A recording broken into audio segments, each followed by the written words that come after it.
Xabi Alonso et le Real Madrid, c'est terminé, c'est officiel, le Real Madrid vient de l'annoncer. Personne ne s'y attendait, surtout que les dernières informations, elles disaient que Xabi Alonso allait rester. Eh bien, le Real Madrid vient d'annoncer son départ. Voilà, je vous mets le communiqué officiel sur le site du Real Madrid pour annoncer le départ de Xabi Alonso. Alors le communiqué, il explique que les deux parties se sont quittées d'un accord mutuel. Alors moi, mon avis perso, c'est que Xabi Alonso a tout simplement décidé de partir. Je pense qu'il a compris qu'avec ce vestiaire, ça allait être très compliqué, qu'il n'arriverait pas à imposer vraiment sa patte, sa méthode, et donc il a décidé d'abandonner. Mais voilà, ça, c'est juste mon avis personnel, voilà. En tout cas, ça aura été une grosse déception. Voilà, je pense que tout le monde s'attendait à mieux, pas forcément niveau résultat, mais en tout cas niveau contenu, parce que finalement sur le terrain, on n'a pas vu grand-chose avec Alonso, on va pas se mentir. Après, c'est vrai que les conditions au Real Madrid, elles sont compliquées. On sait que le vestiaire a beaucoup de poids. Les cadres du vestiaire, ils ont souvent l'habitude d'en faire qu'à leur tête. Donc voilà, c'était aussi compliqué pour Alonso et il faut prendre ça en compte. Donc voilà, si t'es supporter du Real Madrid, quelle note sur 10 tu mets à l'aventure de Xabi Alonso au Real Madrid? Personnellement, je lui mets un 5. Voilà, je lui mets la moyenne quand même parce que les résultats, ils sont pas non plus catastrophiques. Le contenu, il est quand même mauvais, mais c'est pas non plus catastrophique. Donc voilà, je lui mets tout juste la moyenne. Donne-moi ta note sur 10 pour Alonso dans les commentaires. Et si tu veux être au courant de toute l'actu des Merengues, je t'invite à t'abonner.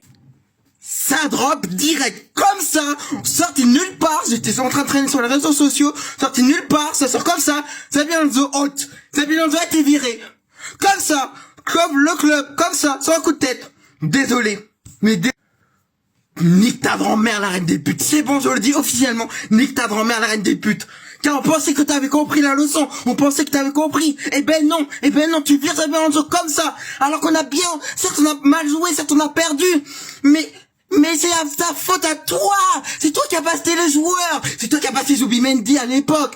Quand on pouvait, c'est toi qui as passé des défenseurs centraux l'été dernier. C'est toi qui as fait cet effectif de merde. Etc. C'est toi qui as pas vendu des joueurs. C'est toi qui fais tout mal dans le club et tu vires Xabi Alonso. J'y crois en ce coach. J'y croyais, en tout cas, vu que je parle au passé, vu qu'il a été viré. J'y croyais, je pensais vraiment qu'il allait réussir au club.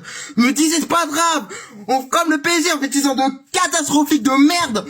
Mais le prochain mercato, il recrute les joueurs qu'il veut et c'est bon, on repart sur une nouvelle saison. Mais là, tu le vires. Désolé. Mais désolé. Nique ta grand-mère, la reine des putes, c'est bon. Je veux qu'on te saute. Je veux qu'on lance le Pérez haute. Je veux qu'il saute. Il est plus digne de diriger le club, il est trop fou, il est trop vieux. Il est trop fou, il est trop vieux. Arrête de boire, là. T'es trop vieux. Casse-toi du club. Non mais là c'est trop. Est-ce que vous avez entendu la déclaration qu'a fait Pedri? Même lui il se moque de nous. Pour ceux qui ont raté cette action là les amis, comme vous pouvez le voir au coup de sifflet final, Pedri avait le ballon. Et dès que l'arbitre a sifflé la fin, Pedri a récupéré le ballon, il l'a dégagé. Et juste après ça on voit Arda Güler très frustré du résultat du match. Il voit une bouteille au sol et il décide d'aller se défouler dessus. Échoué.